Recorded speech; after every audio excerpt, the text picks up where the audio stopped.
မြတ်စွာဘုရားကိုယ်တိုင်ကဟောပြီးဟောတာရှိတယ်လူသေးပြီးလူပြန်ဖြစ်တာအလွန်နေတယ်လူသေးပြီးငရဲရောက်တာများတယ်လူသေးပြီးတိရစ္ဆာန်ဖြစ်တာများတယ်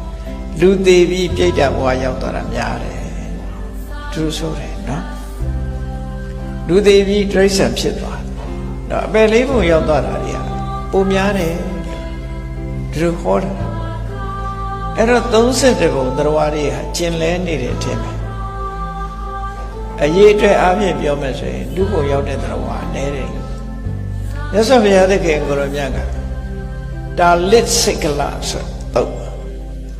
ထံမိုးကြီးနော်ထဘိုးထုံကြီးအပေါက်တစ်ပေါက်ထဲသာရှိတဲ့ထဘိုးထုံကြီးဥပမာပေးပြီးတော့ဟောကြားထားတဲ့သုတ်တာရှိတယ်ရှုကလစ်စိတ်တာအဲ့ဒီထံမိုးထုံကြီးယုကိစိတ်ထံမိုးထုံကြီးဟာပင်လယ်ပြင်ပေါ်မှာလှိုင်းပုတ်ရအောင်မျောပြီးတော့နေတယ်အပေါက်ကတစ်ပေါက်ထဲပါတယ်အဲ့ဒီပင်လယ်ပြင်ထဲမှာလည်းပဲစိတ်ကန်းမျက်စိမမြင်ရတဲ့စိတ်ဒီလက်ကြီးတစ်ကောင်မျက်စိမပါတဲ့လက်ကြီးတစ်ကောင်ဟာလေပင်လယ်အောက်ချမ်းပြေမှာလှည့်လည်သွားလာပြီးရမယံခါမျက်နှာပြင်ပေါ်ပင်လယ်မျက်နှာပြင်ပေါ်တက်လာပြီးတော့လေးရှူတယ်အဲ့တော့အနှစ်တရာကြာမှသူကပင်လယ်မျက်နှာပြင်ပေါ်ရောက်လာတတ်တယ်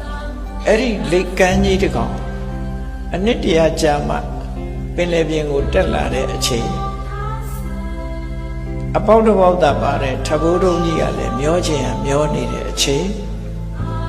သူကလည်းပဲခေါင်းကိုရေမျက်နှာပြင်ပေါ်ပြူလိုက်တဲ့အချိန်မှာထဘိုးတုံးရဲ့အပေါက်နဲ့လက်ရဲ့ခေါင်းနဲ့အန်ချဆွမိဖို့ဆိုတာဖြစ်နိုင်ပါမလားဖြစ်နိုင်ဘူးနော်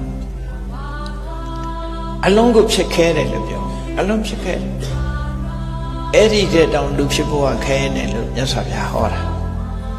နော်အဲ့ဒီတဲ့တောင်လူဖြစ်ဖို့